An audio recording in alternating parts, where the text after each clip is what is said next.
किसी ने सच कहा है कि प्यार में इंसान को बहुत कुछ खोना पड़ता है। बस एक ही बात समझ में नहीं आती कि सिर्फ लड़का ही क्यों खोता है। अजय देवगन तब्बू स्टारिंग इस फिल्म को देखकर एक बात समझ आई कि रियल लाइफ में भी ज्यादातर लड़के बेवकूफ होते हैं। हालांकि मैं बेवकूफ की जगह वो वर्ड यूज करना चाहता था जो सब सुनना भी चाहते थे, बट चैनल की मर्यादा रखते हुए बेवकूफ इज राइट वर्ड। इंट्रो शुरू होने से पहले फिल्म का जो एक निचोड़ मुझे समझ आया वो था कि निर्देशन में ज्यादा दिमाग लगाना इस फिल्म को भारी पड़ गया। खुल के चर्चा करेंगे फिल्म औरों में कहां दम था।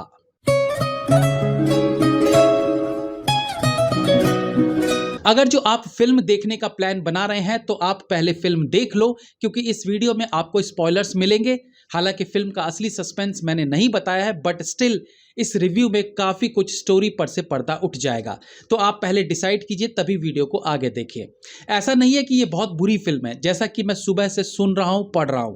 बड़े बड़े क्रिटिक्स फिल्म को 1 स्टार 1.5 स्टार दे रहे हैं, और ये वो लोग हैं जिन्होंने कचरा फिल्मों को 4-4 स्टार्स दिए हैं। खैर, मैंने फिल्म को एक अलग नजरिए से देखा है, और मैं ये भी नहीं कहूंगा कि मेरा नजरिया सही है और फिल्म बेहतरीन है। बस वो नजरिया आपके साथ में शेयर करना चाहता हूं।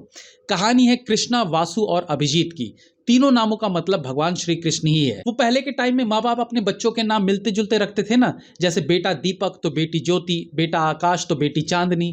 हालांकि अभिजीत नाम के किरदार की एंट्री सेकंड हाफ में होती है। वासु और कृष्णा की लव स्टोरी है, जहां दोनों साथ जीने मरने की कस्में खाते हैं। जब दोनों सेटल होने ही वाले थे कि एक हादसा हो जाता है और लड़का 25 साल के लिए जेल और लड़की किसी दूसरे से शादी। आप सोच रहे होंगे, ओह ये तो बेवफाई वाली कहानी है। तो जनाब, ऐसा कुछ नहीं है।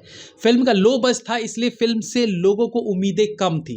बट अजय देवगन और तब्बू के फिल्म में होने से ज्यादा मुझे फिल्म देखने के लिए प्रेरित कर रहे थे फिल्म के डायरेक्टर नीरज पांडे, जिनकी थ्रिल से भरी फिल्में हमेशा से एक सुखद एक्सपीरियंस देती आई हैं। मुझे लगा कि ये बंदा ऐसे ही तो किसी भी सब्जेक्ट पे फिल्म नहीं बनाएगा, कुछ तो खास होगा ही। खैर, फिल्म की कुछ खास डिटेलिंग से शुरू करते हैं। अजय देवगन और तब्बू के यंग प्रेम कहानी लगभग सन 2001 की रही होगी। उस वक्त को दिखाने के लिए डायरेक्टर का कोई स्पेशल एफर्ट ना लगाना मुझे अच्छा लगा, बल्कि एक आम से सीन में आइसक्रीम खरीदकर हीरो का 5 रुपए का नोट दुकानदार को देना सन 2000 समय की याद दिलाता है। उस वक्त इस तरह के 5 के नोट ज्यादा चला करते थे। आम से दृश्य में जब दोनों प्रेमी समंदर किनारे बैठे अपने भविष्य पर विचार कर रहे होते हैं, तो बैकग्राउंड में समंदर के ऊपर से अंडर कंस्ट्रक्शन ब्रिज का दिखना उस 2001 की याद दिलाता है। बाकी मोबाइल फोन और उस समय के कंप्यूटर तो इशारा कर ही रहे थे कि 21 साल की लव स्टोरी दिखाई जा रही है। 4 मिनट का एक सैड सॉन्ग है, जिसके बाद ये प्रेमी जोड़ा अगले दिन बिछड़ने वाला था। काफी समय बाद मैंने एक ऐसा गीत देखा जो एक तो पूरा दिखाया गया हो, और दूसरा जिस गीत के साथ कहानी आगे नहीं बढ़ रही हो। ये एक सैड सॉन्ग है जिसमें हीरो हीरोइन एक ही लोकेशन पर रहकर गीत को कंप्लीट करते हैं। ये आज के समय में रेयर है। जब सब फिल्म मेकर्स को कहानी में तेजी चाहिए, वो कोशिश करते हैं कि ऑडियंस सेकंड भर के लिए भी बोर ना हो, जबकि ठहराव के साथ भी अच्छा स्क्रीन प्ले लिखा जा सकता है। मैं ये नहीं कहूंगा कि I was not feeling bore. 30% बोरियत मुझे भी हुई, बट 70% अच्छा लगा, क्योंकि गाना अच्छा था, दोनों एक्टर्स की एक्टिंग अच्छी थी, और डायरेक्टर का बोल्ड डिसीजन कि गाना ऐसे ही पिक्चराइज करना है मुझे। इसके कारण मैंने सॉन्ग को एंजॉय किया। फिल्म में एक डायलॉग है जिसने मेरा ध्यान खींचा। जब 25 साल बाद अजय देवगन और तब्बू मिलते हैं, अजय देवगन कहते हैं, तुम्हारे हर सवाल का 5 जवाब है मेरे पास।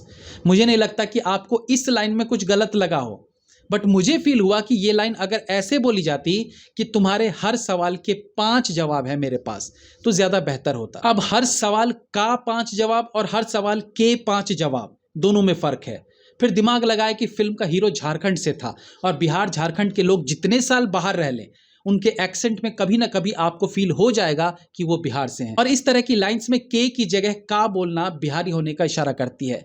मैंने इतना दिमाग इस पर इसलिए भी लगाया कि मुझे लगता है एक फिल्म में करोड़ों रुपए लगते हैं, तो आई एम श्योर कि डायलॉग राइटर से ये गलती नहीं हुई होगी। यहाँ जानबूझकर का यूज करवाया गया होगा। अगर ये सही है तो फिर सोचिए कि नीरज पांडे ने कितनी डिटेलिंग में काम किया होगा, कि सिर्फ डायलॉग में हल्का सा चेंज किया ताकि ये याद रहे कि उसकी अपब्रिंगिंग बिहार से है, और उसे ज्यादा बिहारी एक्सेंट नहीं बुलवाए, क्योंकि काफी साल वो दिल्ली में रहा था और कुछ महीनों से मुंबई में था, तो हिंदी साफ हो ही जाती है। हालांकि ये लाइन उसने करीब 50 की उम्र में बोली है, तो वहां मेरी वो थ्योरी लागू होती है कि बिहारी कितना भी दूसरे स्टेट में रह ले, उसका एक्सेंट कभी ना कभी किसी ना किसी लाइन में आ ही जाता है। आई नो रिव्यू थोड़ा डीप हो रहा है, आप बोर हो रहे हो तो ऑफकोर्स वीडियो बंद कर सकते हैं। दूसरी डिटेलिंग मैंने देखी एक प्लास्टिक की रिंग में। यंग अजय देवगन ने यंग तब्बू को प्लास्टिक की एक रिंग दी थी जो डार्क ब्लू कलर की थी। इसके बाद चीज़ें बदल जाती है और वही रिंग 25 साल बाद जब फिल्म में दिखाई जाती है तो उसका कलर एकदम फीका पड़ गया था। ऑब्वियसली 25 साल में प्लास्टिक का रंग एकदम फीका हो जाता है। मैं सोच रहा था कि अगर सेम डार्क ब्लू रिंग ही दिखाई जाती तो भी 1% लोगों को भी इससे फर्क नहीं पड़ता, क्योंकि वो रिंग एक रिंग केस में संभाल कर रखी गई थी। एक एक्शन सीन पर भी मेरा ध्यान आकर्षित हुआ। एक ऐसा दृश्य था जो हिंदी और खास तौर से साउथ फिल्मों का बहुत आम सा सीन है, जहां हीरो खड़ा है, उसके सामने कुछ गुंडे खड़े हैं, स्लो मोशन में सीन चल रहा है, अचानक से गुंडों के झुंड से एक गुंडा हीरो की तरफ स्लो मोशन में भाग कर आता है। आपने देखा ही होगा, ये बहुत आम सा सीन है। इस फिल्म में जब ये सीन आता है तब तेज बारिश हो रही होती है, गुंडा भागकर हीरो की तरफ आ रहा होता है कि तभी बीच में फिसल कर गिर जाता है।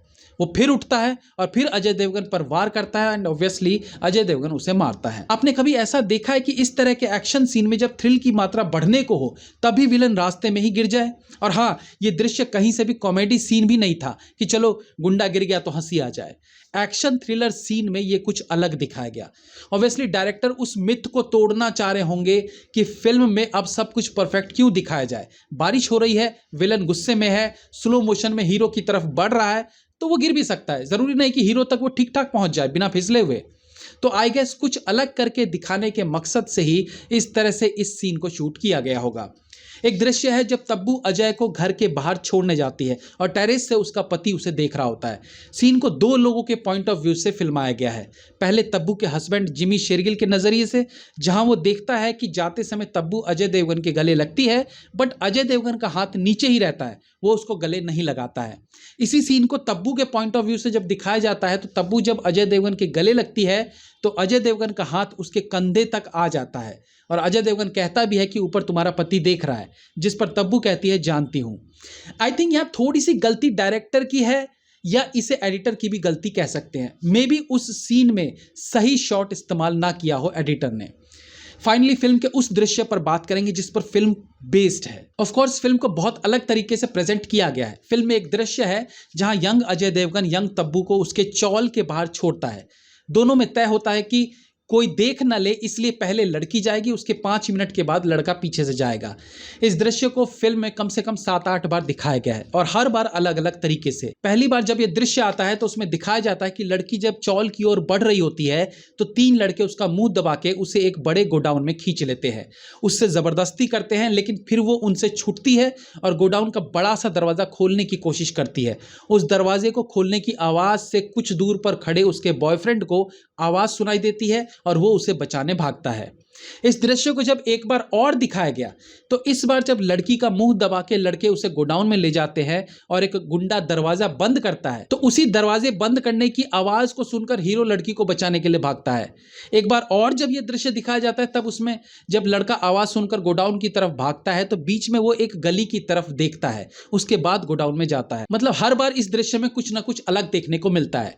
मुझे लगा कि यार ये प्रॉब्लम है, एक ही घटना को दिखा रहे हैं, हर बार ये कुछ ना कुछ ऐड कर देते हैं या कुछ ना कुछ सीन में से घट जाता है या फिर टाइमिंग का ऊपर नीचे देखने को मिल रहा है। बट असल में हर बार ये दृश्य किसी ना किसी के पॉइंट ऑफ व्यू से दिखाया जाता है और एक ही घटना में संलिप्त लोग अगर एक साथ ना होकर दूरी पर है तो वो सभी लोग उस घटना को जब बताएंगे तो उसमें मामूली डिफरेंसेस जरूर होंगी और शायद डायरेक्टर यही चीज़ दिखाने की कोशिश कर भी रहा था।